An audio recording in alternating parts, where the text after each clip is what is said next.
ఇప్పుడు మనం 2024వ సంవత్సరం కృతినామ సంవత్సరం ద్వాదశ రాశిలో రెండవ రాశి వృషభ రాశి వారి జ్యోతిష్య బలం ఎలా ఉందో నూతన సంవత్సరం శుభాకాంక్షలు అండి అన్ని రాశుల వారికి అన్ని నక్షత్రాల వారికి.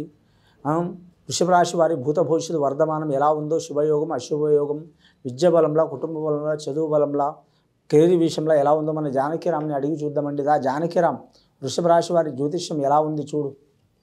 వృషభ రాశి వారి జాతకం ప్రయత్న యోగం బలం తలించిన కార్యం అనుకున్న కోరిక చూడు.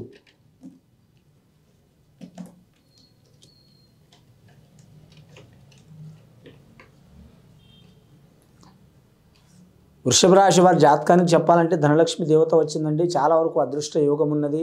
అమ్మవారు లక్ష్మీ దేవత వచ్చింది. అలాగే బెజవాడ కనకదుర్గమ్మ వచ్చింది. అమ్మదయ ఉంటే అన్నీ ఉన్నట్లే అన్నట్టు.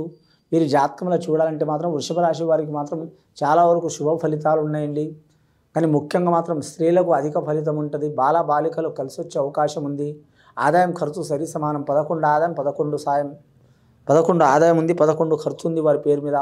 సాయం చేసేది నలుగురు, ఇబ్బంది పెట్టేది ఇద్దరు. వారికి గౌరవం ఎక్కువ లభించే అవకాశం ఉందండి.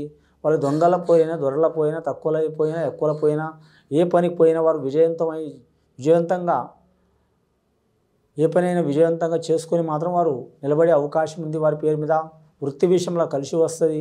ముఖ్యంగా మాత్రం వ్యాపార వర్గం బిజినెస్ చేసేవారికి తిరిగి ఉండదండి. పార్ట్నర్షిప్ బిజినెస్ చేసేవారికి కలిసి వస్తుంది. షేర్ మార్కెట్ రంగంలో కూడా కలిసి వచ్చే అవకాశం ఉంటుంది. అలాగే వీరి జాతకంలో చూడాలంటే నిరుద్యోగులకు మాత్రం శుభవార్తలు వినే అవకాశం ఉన్నది. వీరికి నవగ్రహాల్లో మాత్రం 7 గ్రహాలు అనుకూలంగా ఉన్నాయండి. 2 గ్రహాలు అనుకూలంగా లేవు. రాహు కేతు శని గురుగ్రహం మంచిగా ఉంది. కానీ రవిగ్రహం శుక్రగ్రహం మంచిగా ఉంది. వీరికి చంద్రగ్రహం ఈ 7 గ్రహాలు అనుకూలంగా ఉన్నాయి కాబట్టి ఖచ్చితంగా వీరి జాతకంలో చూడాలంటే విదేశయానం వెళ్ళాలనుకునే వారికి తప్పకుండా మంచి ఫలితాలు కలుగుతాయండి. చదువుకోవడానికి పోయే వారికి మాత్రం చాలా వరకు మంచి ఫలితాలు ఉంటాయి. అలాగే మాత్రం వివాహం చేసుకొని స్థిరపడడానికి పోయేవారికి మాత్రం కొన్ని ఇబ్బందులు వస్తాయి. వేరే విదేశంలో మాత్రం వ్యాపారం బిజినెస్ చేయాలనుకునే వారు కొన్ని ఇబ్బందులు తప్పవండి. ఆ ఇబ్బందులు చికాకులు పోవాలంటే ఆ బెజవాడ కనకదుర్గమ్మను పూజ చేయడం మంచిది. వృషభ రాశి వారి జాతకంలో రోహిణి నక్షత్రం వారికి చాలా వరకు మంచిగా ఉందండి. లక్కీ నెంబర్ 6 వస్తుంది వీరికి. శుక్రమహారదశ జాతకం. శుక్రవారం మంగళవారం చాలా అనుకూలం వీరి పేరు మీద. వెండి బంగారం అచ్చుబాటు ఉండదండి. కానీ వీరి పేరు మీద చూడాలంటే అష్టకష్ట చిక్కులైతే వెళ్ళిపోయినాయి. వీరి జాతకంలో చూడాలంటే మాత్రం ముఖ్యంగా ఇప్పుడు నడుస్తున్న టైం మంచిగా ఉంది. వారి జాతకంలో కొద్దిగా దశమ స్థానంలో శని ఉంది కాబట్టి మధ్యన కొన్ని చికాకులు వచ్చే అవకాశాలు ఉన్నాయి. వ్యవసాయదారులకు మాత్రం తిరుగు ఉండదు.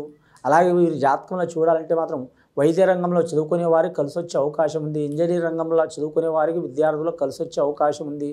బోధన రంగంలో చదువుకునే వారికి కూడా కలిసి వచ్చే అవకాశం ఉంది.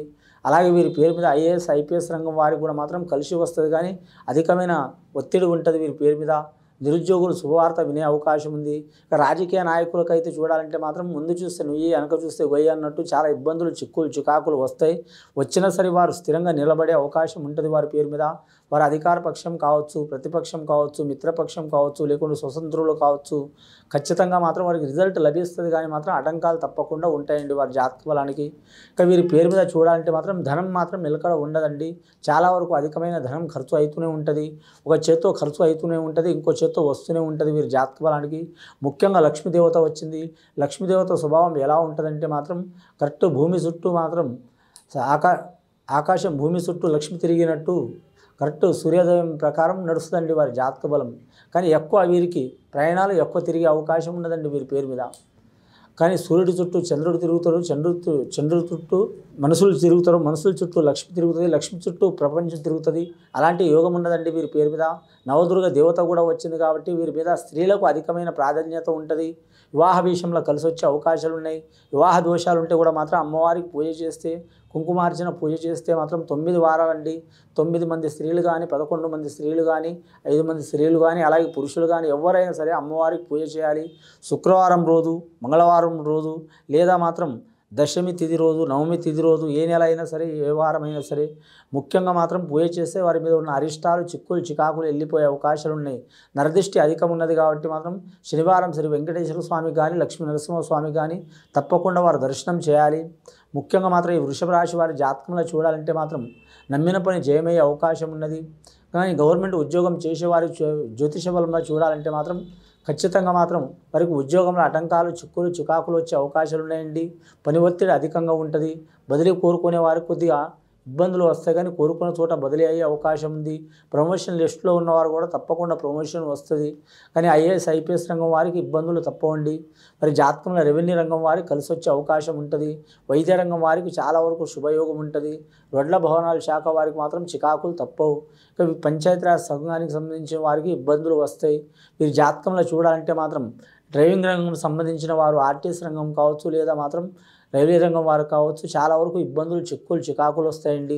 ఇక ఇంట్లో కూడా కొన్ని ఒకరి మనసులో ఒకరు ఉండరండి. కొన్ని అనుకోని ఆటంకాలు వచ్చే అవకాశాలు ఉన్నాయి. ఆటంకాలు చిక్కులు వెళ్ళిపోవాలంటే మాత్రం తప్పకుండా మాత్రం అందరి మాట ఐకమత్యంలో నడిస్తే చాలా వరకు శుభయోగాలు కలిసి వస్తాయండి. ఇక సంతాన విషయంలో ఏమైనా దోషం ఉన్నవారు, చిక్కులు ఉన్నవారు తప్పకుండా తొలగిపోతుంది. కానీ సంతానం కోరుకునేవారు, సంతానం లేని వారికి శుభవార్తలు వినే అవకాశం ఉంది. అలాగే మాత్రం గర్భదోషం ఉన్నవారు కూడా గర్భదోషం వెళ్ళిపోయే అవకాశం ఉందండి. కులదేవత ఆరాధన చేయాలి. మీరు ఎవరికి పూజ చేసినా చేయకపోయినా అమ్మవారి కనకదుర్గ అమ్మవారికి, లక్ష్మీనరసింహస్వామి వారికి దర్శనం చేయటం, అలాగే శ్రీ వెంకటేశ్వర స్వామికి దర్శనం చేయడం చాలా మంచిది. మీరు జాతక బలంలో చూడాలంటే మాత్రం వృషభ రాశి వారి జాతకంలో చూడాలంటే మాత్రం లక్ష్మీకళ యోగ బలం ఉంది. కళాకారులకైతే తిరుగు ఉండదు. వారికి మట్టి పట్టుకున్న మాణిక్యం ఉంటుంది. చెప్పంగానే జరగదంటే వారు పట్టుదల ఎక్కువ ఉండాలి. కళాకారులు, టీవీ కళాకారులు, సినీ కళాకారులు, వర్ధమాన కళాకారులు, రంగస్థల కళాకారులు, అలాగే మీడియా రంగం వారికి ఎన్ని ఆటంకాలు వచ్చినా అనుకున్న పని సాధించే అవకాశాలు ఉన్నాయి. పెద్దల పేరు నిలబెట్టే అవకాశం ఉంది. గత కొన్ని సంవత్సరాల నుంచి పడుతున్న చిక్కులు చికాకులు పెరిగిపోతాయి. ఈ నూతన సంవత్సరం చాలా వరకు శుభయోగం ఉన్నదండి. ఈ నూతన సంవత్సరం వారికి మాత్రం ప్రథమార్థం 3 నెలలు ఇబ్బంది ఉంటుందండి. తర్వాత బాగుంటుంది. కానీ మాత్రం ద్వితీయార్థం అంటే మిగతా 6 నెలల్లో మాత్రం 6 నెలలు బాగుంటుంది వారి జాతకానికి. మొత్తం 9 నెలల్లో మాత్రం శుభయోగం ఉన్నది. వీరి పేరు మీద గృహం కొనాలన్నా, కట్టాలన్నా, ఇప్పాలన్నా, లేకుంటే మాత్రం స్థలం తీసుకోవాలనుకున్నా, రియల్ ఎస్టేట్ వ్యాపార రంగం నడవాలనుకున్నా, కళాకారులకు కానీ క్రీడాకారులకు కానీ శుభసూచకం ఉన్నదండి. విజయవాడ కనకదుర్గమ్మకు పూజ చేయాలి. చాలా వరకు శుభ ఫలితాలు కలుగుతాయండి. ఇది విని చూసి ఆచరించే వారికి గొప్ప ఫలితాలు కలుగుతాయండి. శుభం భూయాత్.